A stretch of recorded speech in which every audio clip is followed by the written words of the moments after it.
Hi, JJ. Thank you for having me, and thanks for warning me about none of those topics in advance. None of that was in the email that I sent you, was it? No, that's fine though. So you'll get all the off the top of the head thoughts. Excellent.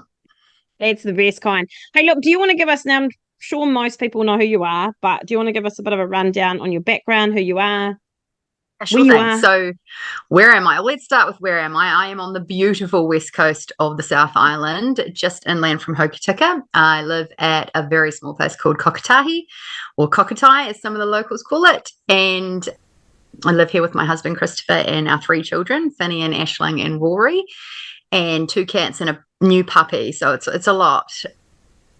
But I didn't come from a farm, although I live on a dairy farm now. I actually grew up in Christchurch, and my parents were in no way farmers. My mum started life as a preschool teacher and ended up working in the family violence space for a long time and sort of social space. And my dad is somewhat entrepreneurial. He has a software business that he sells into theatres. So I grew up in Christchurch and never set foot on a farm. I went to Willowbank and saw my farm animals there. And I actually did a master's in classics. So that's a study of ancient Greece and Rome.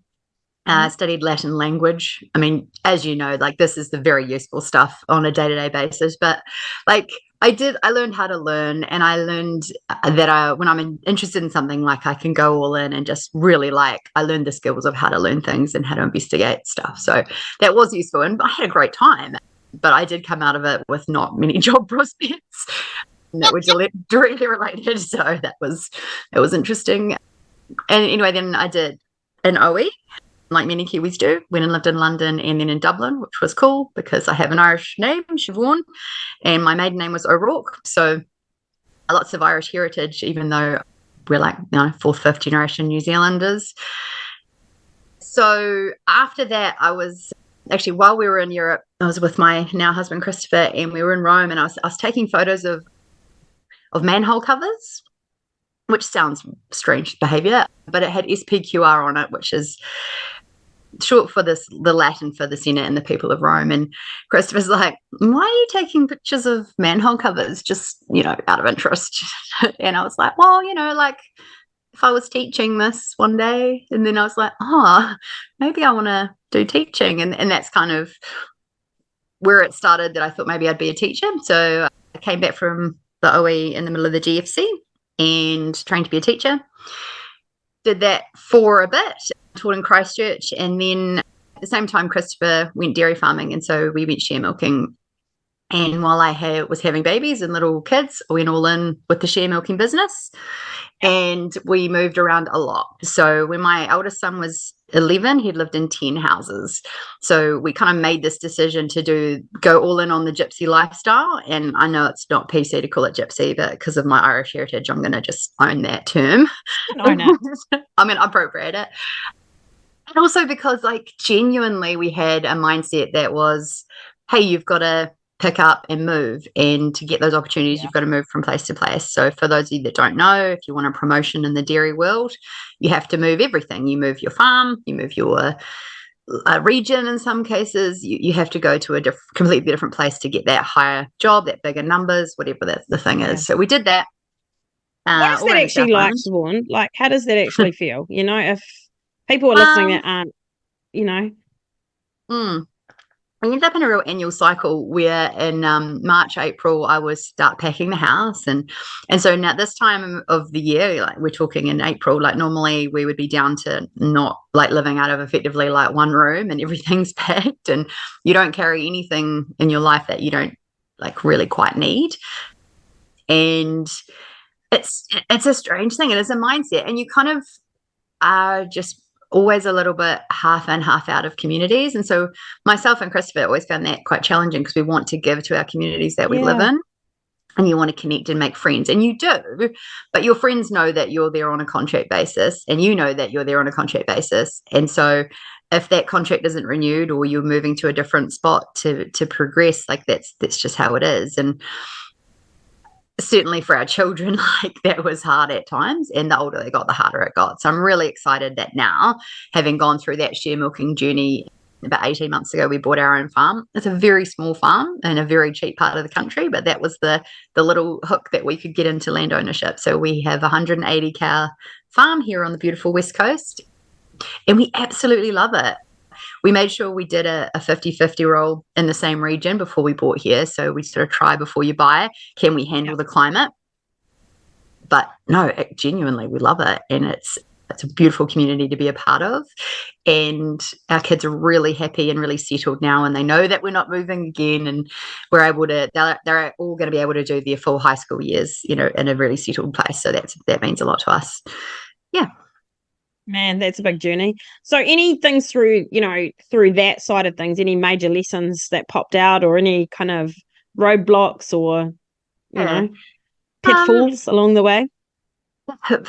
Just like there's lots, right? But I think that the thing about share milking is it's a business to business relationship. So you are a business and you are sharing a property and an overarching business with a farm owner. And what I learned from that over time is the positives of that are you learn so much from the people that you're working with. Every farm owner has slightly different priorities, slightly different focus, a slightly different viewpoint. And you're going to pick something up from, what do they focus on and how does that play out? But equally, the downside is it's a person-to-person business, even though it's a business, right? So the personalities and the dynamics of that relationship are everything. And we had farm owners that we got on with really well that would be friends to this day. And we had farm owners that we didn't align with. And our idea of fair and their idea of fair and our idea of the contract and their idea of the contract. And you just don't want, if you're in any kind of conversation where you're like this clause and this clause, like that's not good. That's not the way it should be. And so, by moving around a lot, we learned a lot. Like I think if you're on a farm that you've only ever, maybe you grew up on that farm and you work on that farm and you take it over from mum and dad and you've never been off that farm. And actually, even if you've been farming 30 years, that's actually quite inexperienced in a way. So we really picked up a lot from that wider journey. And through that process, we also did the Dairy Industry Awards. You won them, didn't you? The national one. Yeah, we did. We won Canterbury, North Otago, and then the New Zealand title, which was amazing. But by God, that was a lot of work. And afterwards, we were like, was that really worth it? Because we really, really worked hard to get everything together, to do a great presentation and that. But it was worth it. And we built some relationships that we have to this day through that network. And we probably got some jobs that we otherwise wouldn't have got from having that on our CV. And because we didn't come from farming families, we didn't have those networks necessarily. So we did that awards process to kind of build a wider network. And that was really amazing. It was an awesome part of our journey. I actually think that was the first time I met you. It was the very first Dairy Industry Awards I went to. I mean, you wouldn't remember because you were swamped by people. Well, but I do remember. But also, it took us 3 entries to win, right? That wasn't in the first time we entered. We were over here on the West Coast and share milking in Grey Valley in Ikamatua, and it was a great experience. But you have to learn the rules of the game that you're playing, and so it took us two more entries to take the win. So it's that whole overnight success thing, which you actually worked for. Yeah, pretty much. Yeah. So how did you get from that? And, I think you've probably missed out a lot of bits. I mean, you've done a lot of, I don't know, community industry kind of communication and work with people as well. So you've done a lot of public speaking, even pre being high flying entrepreneur. But how do you get from that to entrepreneurial mindset? Because I'll be honest, I'm not an entrepreneur. So I don't have ideas and I don't have a desire to start something. I like making something work that's already been started. I like taking other people's ideas and making them great. But is this just always been you and you were just waiting for the right idea, or what triggered it? Yeah, I don't know. I think so. I mean, unpopular opinion. I think it's in terms of nature, nurture. I think it's a little bit nature. It's just who I am, and to an extent, Christopher as well. And so in that way, we're a bit of a nightmare because both of us are always agitating for a little bit more, what's the next thing? What's the next thing? And so for me, in terms of my journey, I did the OE thing, did the teaching thing, helped with the share milking thing, and Did the sort giving of birth taught thing. me. Yeah, well, I did the giving birth thing 3 times, and that, Yep. I mean, if you've had kids, that is really intense. And it was as I was coming out of the real like pointy end of 3 kids, 4.5 and under, that we won the Share Milker of the Year, and then actually I did my Kellogg Rural Leadership course, and that was massively influential for me. That was a real turning point, a pivot point for me, because Yep. I took time for myself to go and be at this Kellogg course, away from my kids, away from the farm, away from the business, away from being really enmeshed, to go, what do I actually want to do? And what am I interested in? And that was just really interesting, because that was where I sort of started just firing. I just had all these ideas, and, plenty of them don't work out. Like, I did a Kellogg project, and it was a business case. And the thing I spoke to you about at JJ, can we market red meat as carbon neutral? And at the time, the answer was no. So I did this like 6-month project of, no, that's not going to work. And it's definitely not going to work for me to start that. It might work for one of the big meat companies. And shout out, Silver Fern Farms in the following years did do it. And it's going really well for them. So for me, it was like, you have lots of ideas. And so you're coming out of that Kellogg project. I had, I don't know, like 5 or 6 ideas that I was like, well, that could work then. And I'm the way that I am is I just sort of follow them until I hit a real dead end or a hard no, or I work out that it's not something that I personally really want to do. And and so that's probably how that works for me. And so my sweet spot is the startup, and I'm in challenging myself at the moment with one of my businesses to keep going and to grow it and to be part of that business as usual, not just the startup, make it happen phase. So so out of that Kellogg project, out of the Kellogg process, we had people come and speak to us about the macro trends around the world. And one of them was John Brackenridge from the New Zealand Merino Company, and he spoke about natural fibres and how natural fibres were going to be a big global trend. And I thought, that sounds cool. I like the sustainability angle there. That's nice. And then on a completely different day and in a completely different way, someone came and spoke to us about hemp. And hemp is grown in New Zealand mainly for oil and food products, but hemp also has a fibre application. And so they talked about how strong hemp is. It used to be used for rope, all these things. And I don't know, just one of those random brain zings. We just went, I wonder what would happen if you blended hemp with wool. Would make the wool a little bit stronger in terms of merino.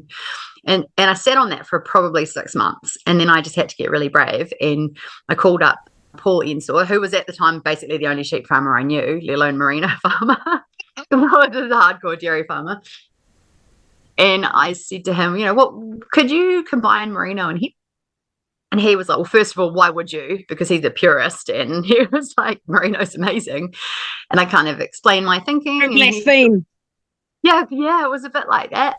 But once I explained to him, and at that time, Icebreaker and lots of these other companies were blending acrylics in with their merino to try and get that strength and durability. And so it was sort of topical. And so he was like, actually. And anyway, so then we worked together on that and explored, how do we do this? Can we even do this? And once we've done it, what can we make with it? And it's completely ass backwards in terms of entrepreneurial process. You're supposed to start with a problem and solve it, not start with a product and then try and find but we were coming at materials innovation was where we were playing.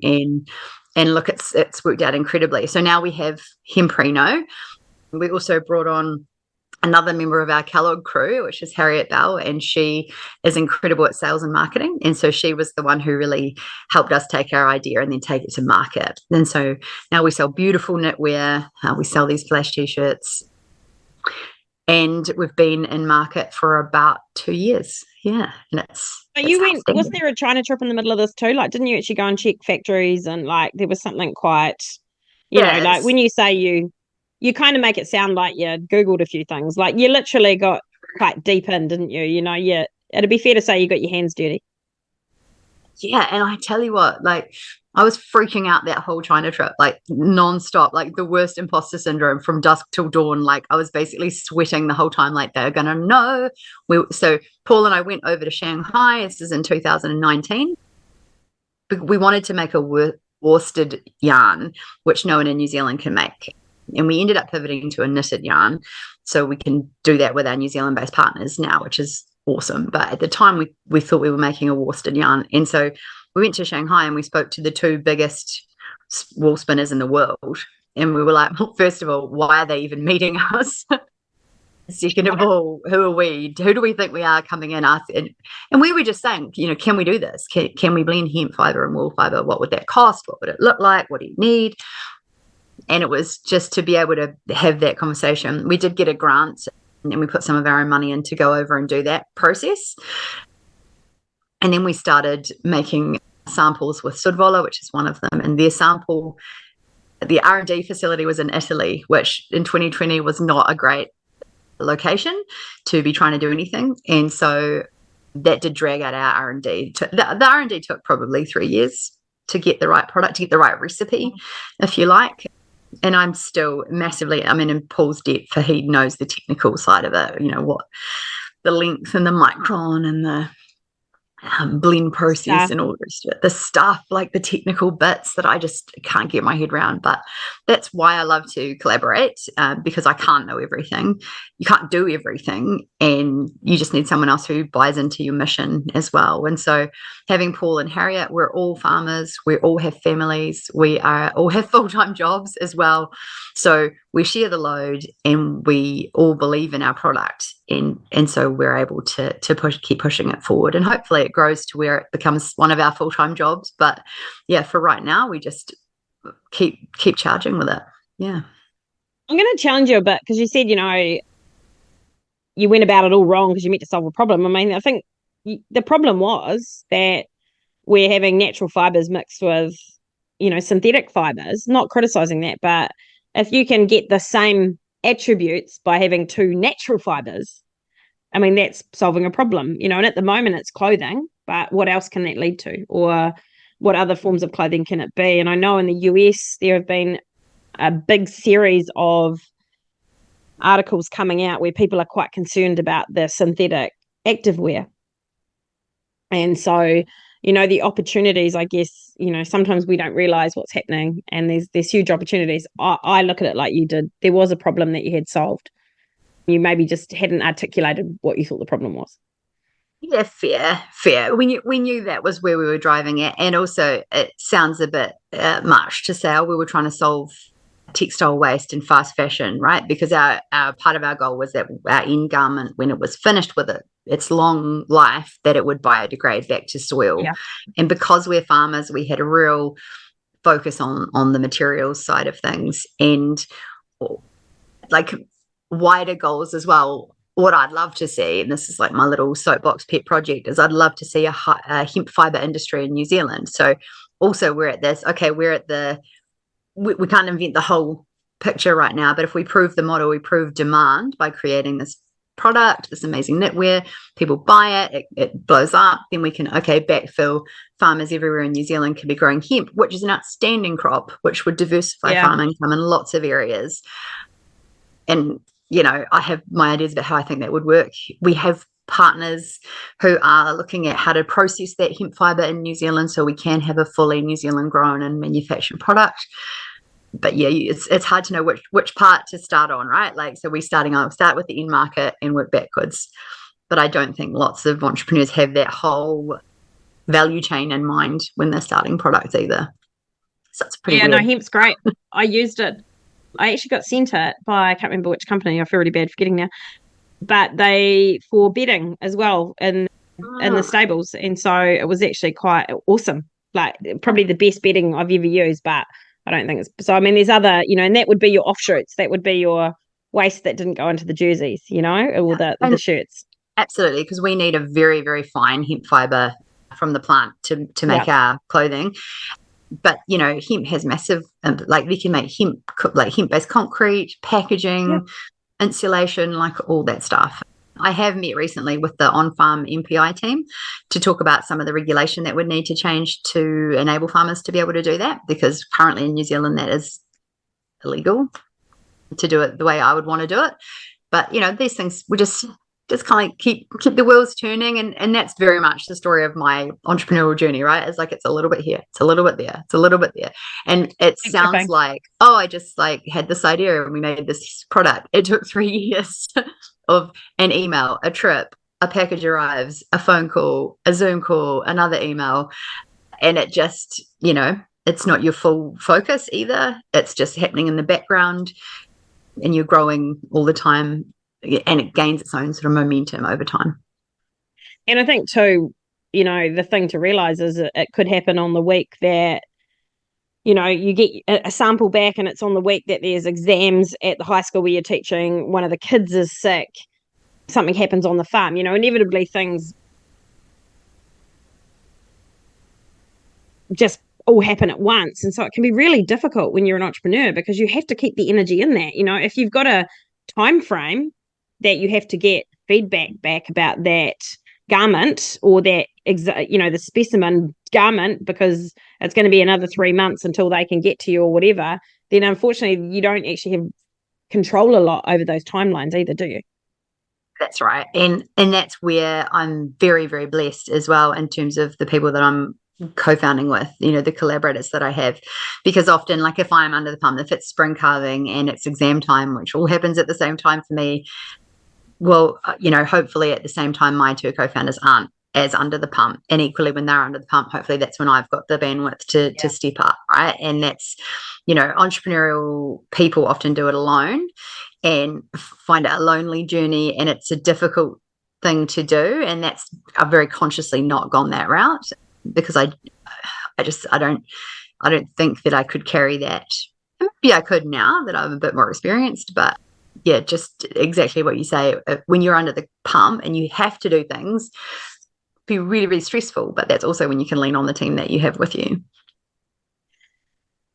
A couple of questions now, but I mean, I guess one, that's you got to make sure you have the right people that you trust and that actually that see it as a team and that they're not, you know what I mean? Like there can't be, I guess, an unexpected hierarchy when you're in a partnership. Yes. And that's always negotiating, and it's actually always shifting because people are people as well, right? And so, I'll give you an example. Currently, I have a new principal at the school where I work. The previous principal was quite happy to give me unpaid leave to go and do things here and there. And the current principal was like, well, no, your job as a school teacher, I'm not giving you leave to go to Mystery Creek.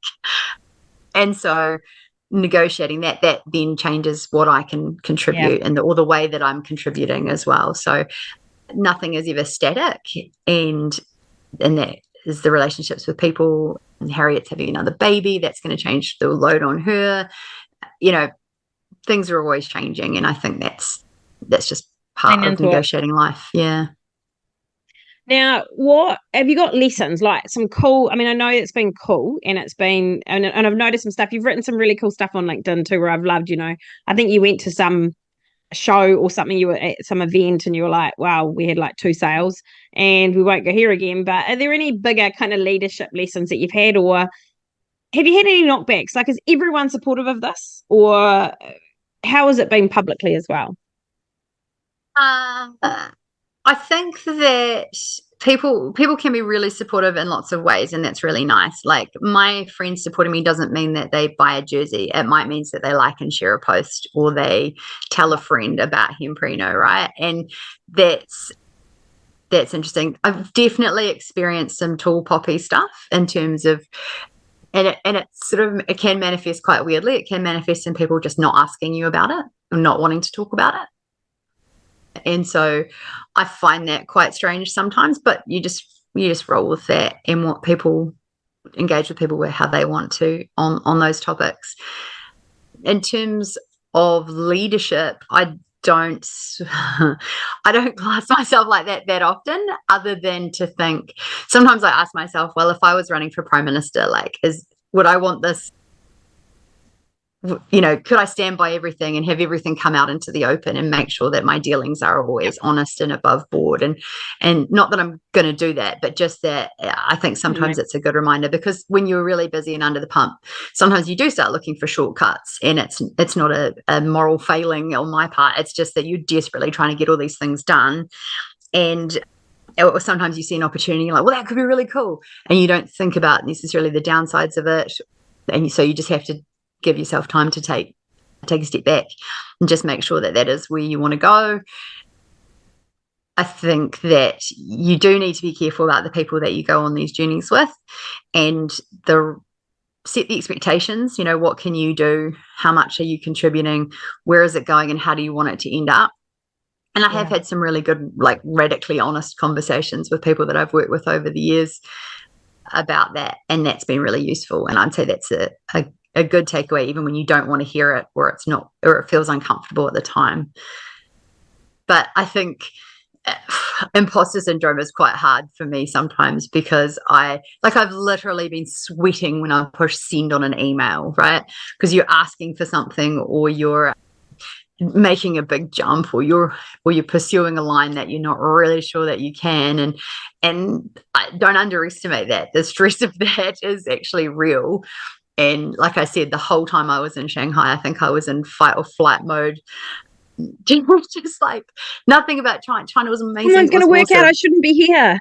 Yes, exactly. And do I look like I should be here? Am I asking the right questions? They know, don't they? They know that I know nothing about fibre.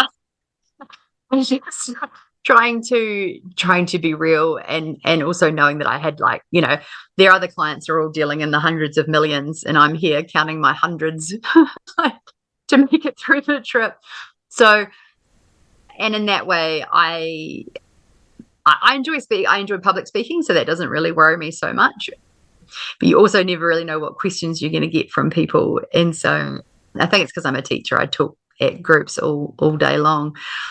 But I find it really different if I know heaps of people in the audience, and I feel like, again, that imposter syndrome comes in, because I'm like, I'm going to talk about something and they're going to know that my house is a mess, and that I kill every house plant, and that I don't have it together at all. So the balance, isn't it, between this kind of professional, I've got it together, I'm really organized, and that the you that is also just not quite keeping it together some days.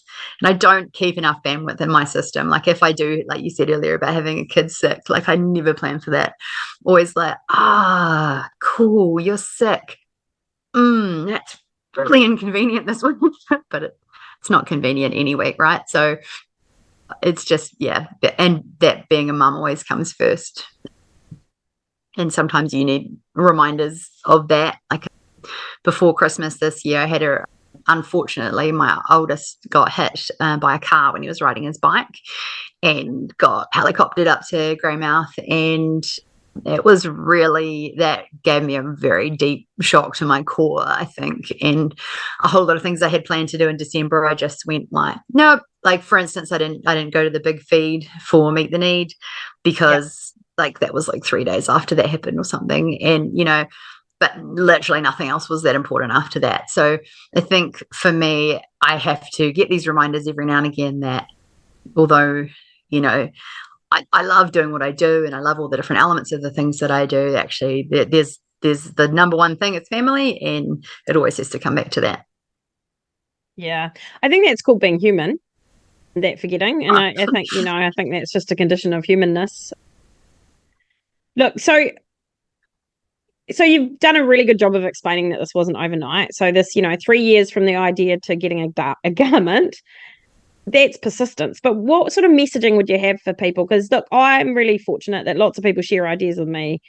And, in my head, sometimes I'm like, and I don't think I'm a great wisdom of whether an idea is good or bad, right? Like, I think execution's everything. Like, you can have the worst idea in the world and execute it well and be a success. But have you kind of got any tips for anyone who's out there thinking, I've really got a great idea on a X widget, but everyone's going to laugh at me if I come out with it? Like, no one's going to laugh at you, probably. And I think for a long while, for probably a year with Hemp Reno, Paul and I kept it very close. We were really worried about someone taking our idea. And there was a whole lot of reasons for that. And there was timelines. The US was passing a law to allow hemp to be grown, and all sorts of things were happening. And we were like, someone else is going to work this out. But like you said, execution is everything. And so in the end, we just started telling way more people, and then we got more help. So I think New Zealand's amazing like that, particularly New Zealand. People want to help you. I think certainly in the dairy sector, but equally with Hemp Reno, when we've asked people, what do you think about this? How does this work? I think about our knitting partners, our yarn makers. They have been above and beyond helpful, because if we do well, they do well. So it's mutually beneficial, but they've shared knowledge when we are minnow and we are not a big customer, and we may never be, right? And so I actually think the more you can talk to people, the better it goes generally, because people have wisdom that they can add to you.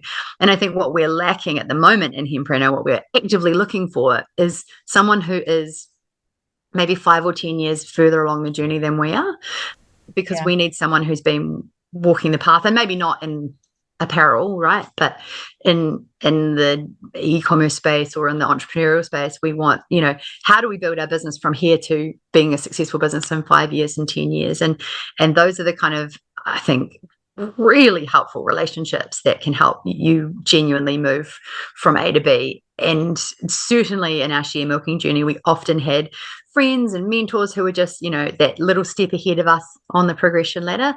And that just made an enormous difference to us and our success. So I think that's what I would say if you've got a widget that you want to give it a go. Also think about minimum viable product. When we launched Hemp Reno, we launched with one jersey and one color and one size range that was all gender or unisex sizing. So we literally did it to test the market. Go to market, test it in the market. What's the minimum number you can make at the minimum price, and just see how it goes, because that'll tell you what you need to know. And if you need help from people to get to that point, cool. You will learn things and things you won't be able to just work out. And don't sit at home designing a logo and a brand story. Like, get out there and actually do the thing. Yeah. So around that, though, was there any point where you've sort of got a product turn up and you're like, oh, that wasn't what I thought it would look like? Or, have you had, because I think sometimes things don't work the way you think they will. Yeah, like when we changed from this worsted yarn that came out of Italy to the knitted base, like part of that was COVID and being able to have a clear communication and back and forth. And part of it was actually, this doesn't look how we wanted it to look. Okay, big rethink. Maybe it isn't worsted that we're going to do. Maybe it's knitted, and that, I mean, unless you're in the world of knitwear, that probably doesn't sound that different, but that's a pretty big pivot. And no, definitely everything doesn't work out. Also, color choices. Who would put farmers in charge of color choices and also style and design? Like, why? So we've definitely made our mistakes and also got lucky on those things. And now we, get professionals to help us from the world of fashion, not 3 farmers all the time. But, it's all a gamble. And so I think it's Richard Branson who's also always like, manage your downside risk and try and have unlimited upside risk. And that's one of the lenses that I think we try and look through. Like, okay, what's the most this is going to cost us, and how can we keep that as low as possible? And then if it blows up, wow, the sky's the limit. So, yeah. And that's risk management too, isn't it? Like, you're not, and I don't mean this literally, but you're not betting the farm on it. It's literally, what you'll lose. So if you have to shut it down tomorrow, it's going to be X. Or if you have to put it on hold for this, it's going to be Y. It's going to, and I think when you understand that, like, to me, everything you're saying sounds like you have real clarity of margin and what's working and what's not working and where you need to go. And that is not me that does those calculations, because that is not my sweet spot, but definitely on our team, that is how we manage it. And we have had those conversations, like, the economy's moving into a recession. Can people afford $300 jerseys? What if they can't? What then? Where are we at? And we've bootstrapped it, the whole thing as well. So we haven't taken on investment, and that could be another go forward learning for us. But in the meantime, that has meant we've had to really strictly control cash, and the cash flow of a retail e-commerce business is really different from the cash flow of a dairy farm. So that's all been learning, and where are these customers even coming from, and how do we create them? And it feels like non-stop learning, and you can just keep going 24 hours a day, 365 days a year in some ways. and that's where owning your own business is really tough, because it never turns off, and there's always work that you can do, and there's always things you can stuff up all the time. Like, literally every day, and you're worried about one bad Google review, or or a bad run of product. We've been very lucky, not lucky. Yeah. We've worked really hard to have good partners who make incredible quality product. And, but there's always the chance that there's, a fault with the machine, and we get jerseys that are going to unravel or something. I don't know. That would be a disaster. You're going to end up with 30 men's size XXL that are a bright pink. I know, exactly. And then what? JJ? So, yeah, that's the risk, isn't it? But yeah, and we've had recently we bought a batch of hemp fibre, and the hemp fibre we need is a very specific recipe in terms of micron length, quality, and it's actually quite difficult because the hemp fibre market isn't like the wool market. They're not classified the same way. You can't just order up 18 micron if that's what you want, right? So we have been using hemp suppliers. We tried a different hemp supplier. We ordered we got a sample, looked good. Yep. Ordered the batch of hemp, big fail, huge fail, costly fail for us. We were like, man, we are lucky this hasn't happened before now. Still, for our business, pretty bad, but not business ending bad. So, stuff goes wrong all the time. Long story short. What do you do with the stuff that, how do you personally process when things, because I know that you are a perfectionist, you do like to get things right. You are a detailed person, which, I mean, okay, you might not do the calculations, but you understand what they mean. So, I think you're selling yourself a bit short there. I think, what do you do personally, or how do you get yourself through that oh shit moment? That's a good question. I have a strange ability to compartmentalize, and so I can, particularly like something goes wrong with Hemp Reno, like the hemp issue that we had, I don't let that carry into when I'm standing in front of my kids at school teaching, or talking to Christopher about the farm, or anything like that, so I can box it up and be like, that's a problem for over there. Yep. And also, I think, like, being a farmer and having things like commodity prices and weather kind of rule your life, but you can't do anything about it, has been a lesson in that. So when something like that happens, like, I can't personally impact that. There's no way I can fix that problem. I can't go back in time and order different hemp, and I certainly can't go over to China and tell them what I think of that hemp they just bought me, right? Like, okay, what next? And that's how I move on. Like, what's the next thing? How do we, mitigate the risk that we've just been through? If there's been some downside, how do we move on to the next piece and the next piece? And what's the solution here? And I think, that's like, your podcast name is awesome. I love it, because I think entrepreneurs are always optimists. Like, we always think it's going to work out.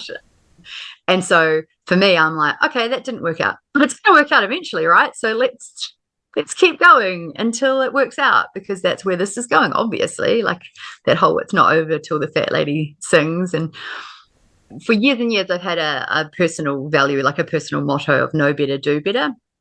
And it comes from this is where you're an English teacher and a farmer and an entrepreneur, but like it's a US poet, Maya Angelou, who says, do the best you can with what you know, and when you know better, do better. And so if we've learned something from this, let's not make this mistake again, but okay, let's just do it better next time. And that's what you can do, right? I love that. And the whole concept too is keep moving forward. Don't sit there and go, well, it rained or this. I think at the moment we've got into a terrible habit of blaming externalities, and then what that says is it's someone else's problem to solve. That is not my responsibility. I've had this conversation with girlfriends before, because I didn't realize it was a difference about me, but I am always the agent in my life. So I never have that feeling like, why is this happening to me? Why is everything bad happening to me? I've never had that. It just doesn't, it's not how my mind works. Even when I've got a screaming baby and no sleep, and I'm like, why? I'm like, okay, what can I do next? What can I do to help me, help baby, help, it's always about me and my free will and my ability to impact what's happening in my life. I never feel like a passive agent. Even when, we went 50-50 share milking. The first year we went 50-50 share milking, the milk price went to $3.90. whoa, that's not cool. Okay, I can't impact that. What can I impact? Right. How can I fix? What are we managing for ourselves? And so I think I have the ability to let go of things that are out of my control and focus on the things that are in my control and work through those. And that may be a superpower. I'm not sure. No, I think it's a great lesson and a great learning that we can all take something from, because I think, we are our own agents. We all make our choices, and sometimes and God, I know I've made some bad choices in the last couple of years, and that is what it is, but there's no one's coming to save you. And I think if you sit and lick your wounds instead of just going, okay, cool, spray some betadine on it and move on, which I like to do out in the paddock, by the way. When I cut myself, I just get the horse stuff and spray it on myself. You just get on with it. And I think that's just an incredible kind of lesson to pass on to people. And that doesn't mean you don't feel things and that you don't grieve or you don't acknowledge that things have happened. It's just how long you sit in that. And for myself, I don't, it's not something I actively try and do it. That's just how I'm wired. And I might get annoyed or upset about something. I'm like, okay, that was rough. That wasn't cool. That didn't work out the way I thought it would. I'm going to learn a lesson from this, and maybe that lesson is I don't deal with that person anymore if it's someone that's injured me, but I'm not going to carry that resentment around. That's that whole I'm going to drink poison and hope that they die thing. Like, it just never works out, right? Like, such a great saying, isn't it? It's such a good saying, because every time you're feeling bitter about some person who's done you wrong, you can just go like, you know what? Oh well, it's you. That's a them problem. Karma will take care of them, and I will learn the lesson not to do that again with that person or whatever it is. Yeah. Or business relationship. So what's your big vision for Hemp Reno? Hemp Reno. So we collectively would love that to be an intergenerational business, something where our children that don't want to farm can see themselves working within, and have it be a big enough business where it's able to, buy the clip from Paul's farm and share that amazing New Zealand product with the world. I would also love to see New Zealand grown hemp fibre in it. At the moment, we buy it on the open market, so it could come from Turkey, Australia, China, the US, Canada, France. Whoever's got the exact right quality we need at the time is where we get it. But wow, how cool would it be to have a New Zealand grown and New Zealand made story? I think that would be powerful in terms of marketing and just in terms of being proud of that product. I have lots of, byproduct dreams, and living on the West Coast, would love to see a lot of hemp on the coast. Would love to see a joint venture where we do the processing on the coast as well and kind of build an industry over here. That may not happen, that's fine, but I think you've got to have kind of a bigger, longer vision sometimes. And for Hemp Reno, we just have to keep growing demand in order to sort of have those other things come through as well. Yeah. What a neat product that has so many other uses around, I know you're not meant to feed it to stock yet, but again, if we get some of this regulation changed, to be fair, none of my horses tried to eat it out of the barn, so and they're gannets, but I think again, you've got this great product that it has multiple uses that you're growing, and it's not just going to work for you. You're actually going to have all these other streams that can get value from it as well. Absolutely. I mean, it's carbon positive as well. It cleanses the soil. It does an awesome job of pulling nitrogen out of the soil. Like, it's can't rave about it enough. And I think it's fibre applications we haven't even touched the surface of. So as a country, as a globe, I think it's a cool direction that we could move in. And I think Hemp Reno is on the right side of that. And as we continue to grow, hopefully we can, expand our range of products and the different uses that we can put hemp to alongside wool. I'd love to try and do a hemp strong wool blend and see what we could make from that, right? Why not? But that's sort of a capital constraint issue, right? That R&D costs money and takes time. So we'll get to that when we get to that. But in the meantime, there's no limit in terms of the things that we could be trying to do, which is what's exciting. Well, if we're trying to make protein powder out of wool, I don't see why we can't get some funding to actually be able to do hemp and strong wool, but we'll get onto that another podcast. I think that's a whole podcast in itself. So look, as an entrepreneur, as a person who pays knowledge forward, as a farmer, what is your greatest wish for agriculture for the future? I think that we haven't even talked about Meet the Need, right?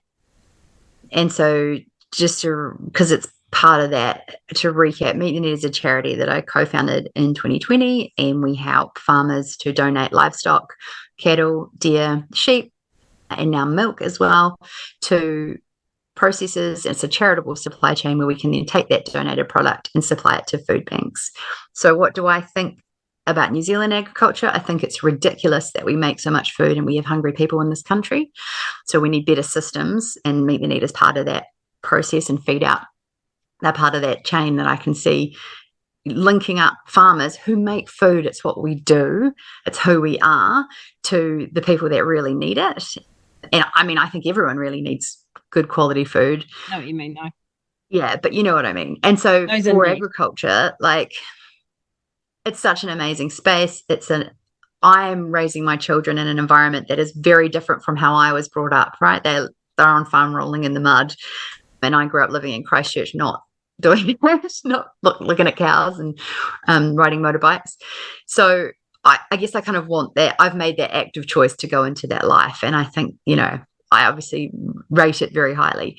So I think, in New Zealand, lots of the population trends are talking about, everyone's going to move to the top of the North Island. It's going to be the region's depleted. I would love to see that not happen that way, not play out that way.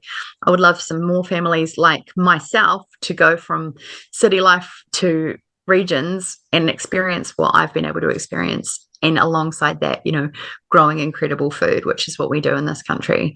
So to me, I think there's huge opportunity in ag, especially with technology. And we've just signed up to get Halter on our farm. Yay, I love Halter. Oh, no, right? We're very excited I'm talking to Craig in a couple of weeks, actually. Oh, a month. I'm talking to Craig in a month. Tell him thank you for dropping the price to where it became affordable for our farm. That was a game changer. We've wanted it forever, but we just couldn't afford it, and now we can. So very excited. Helps my Christopher he does a job and a half already, so that's going to be a huge assist for him. But I think technology is a real opportunity to make those gains and make life a little bit easier for people who work on farms. And they're already stretched. They work in long hours and sometimes difficult conditions like weather. They love what they do. Let them do what they love to do, and have things like technology and legislation make their jobs better, safer, easier, and have the end products also be better. And I think that, that's the joy of it for me. Yeah. And not lock us into the status quo and particular regulation at times. And that's where me growing up not on farm means I'm probably a little bit more flexible than someone who's lived and breathed it since day dot. I don't expect things to stay the same all the time, but I do expect that regulation and legislation will be practical and able to be completed, like able to be carried out. And so I think that, you have to have farmers talking with legislators and regulators like that to make it workable, even if your goals are slightly different. Like, it has to actually be able to be carried out. But I'm always looking at there are people who are very passionate about environment. I'm probably more passionate about the social elements, and that's where I got involved with Meet the Need and helping out people. And perhaps that's because I came from a background from a single mum who's involved in social causes. I think that there are ways that we can help. There's ways that capitalism can help, business can help, farmers can help, members of our community who they don't even know they can help right now. And so that's what I love about Meet the Need. It's a connection, using that food absolutely across the social system, across the country. But I think that could go so much further, and we could bring families who think that they are stuck in Auckland or stuck in urban settings and find them a job and a life they never knew they could have out in the regions. And I'm very biased, obviously, but I just think that's a huge opportunity that New Zealand's missing at the moment.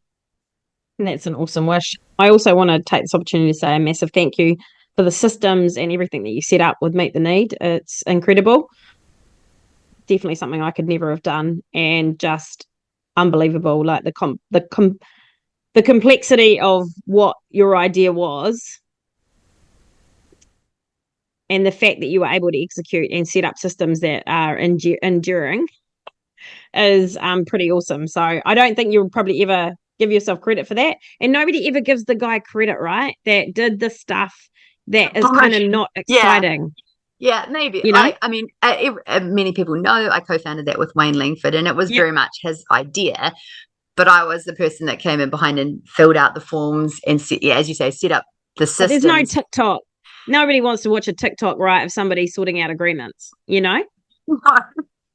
Or someone meticulously reading legal agreements and sponsorship agreements, and yeah, so that was definitely a labor of love. And I mean, looking during COVID, that was just a visceral experience, but and crazy, because in 4 years we've done what I thought would take 20 years to build.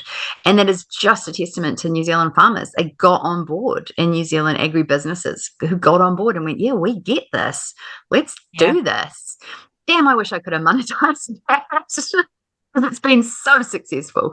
But hey, it has done more than I ever thought it could. And it's an incredible organization, and it was, yeah, very happy to pass on the torch to you to take over and create the systems beyond what I had set up. But yeah, the mechanics of it, and what was very dear to my heart when we set that up, was having two pots of money, having the pot of money that farmers gave to, and 100% of that ends up as food in food banks. And then over here, any admin cost, any overhead we have, that's going to be fundraised separately.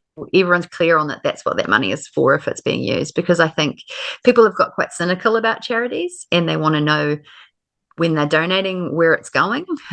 It's also, you can get a farmer to give you a cow, but he's not going to give you $100. So I'd rather have that cow and have it go into this pot and be distributed to the people that need it the most. And, that has truly grown to be a movement and a very cool element to the New Zealand agri story. And I think it should be, my hope is that it's very enduring and it continues to have an impact. And we're very happy to take urban money, www.meettheneed.org.nz, I think it might be. Or We'll take anyone's money, pretty much. We'll take anyone's money. I think that, the reality is we've got the need growing and the ability to give declining, but it's definitely going to be an enduring type of thing. Siobhan, thank you so much for your time and sharing your wisdom and your energy and your experience, and thank you very much for your time. I'm really grateful. Oh, thanks for having me, JJ. Anytime.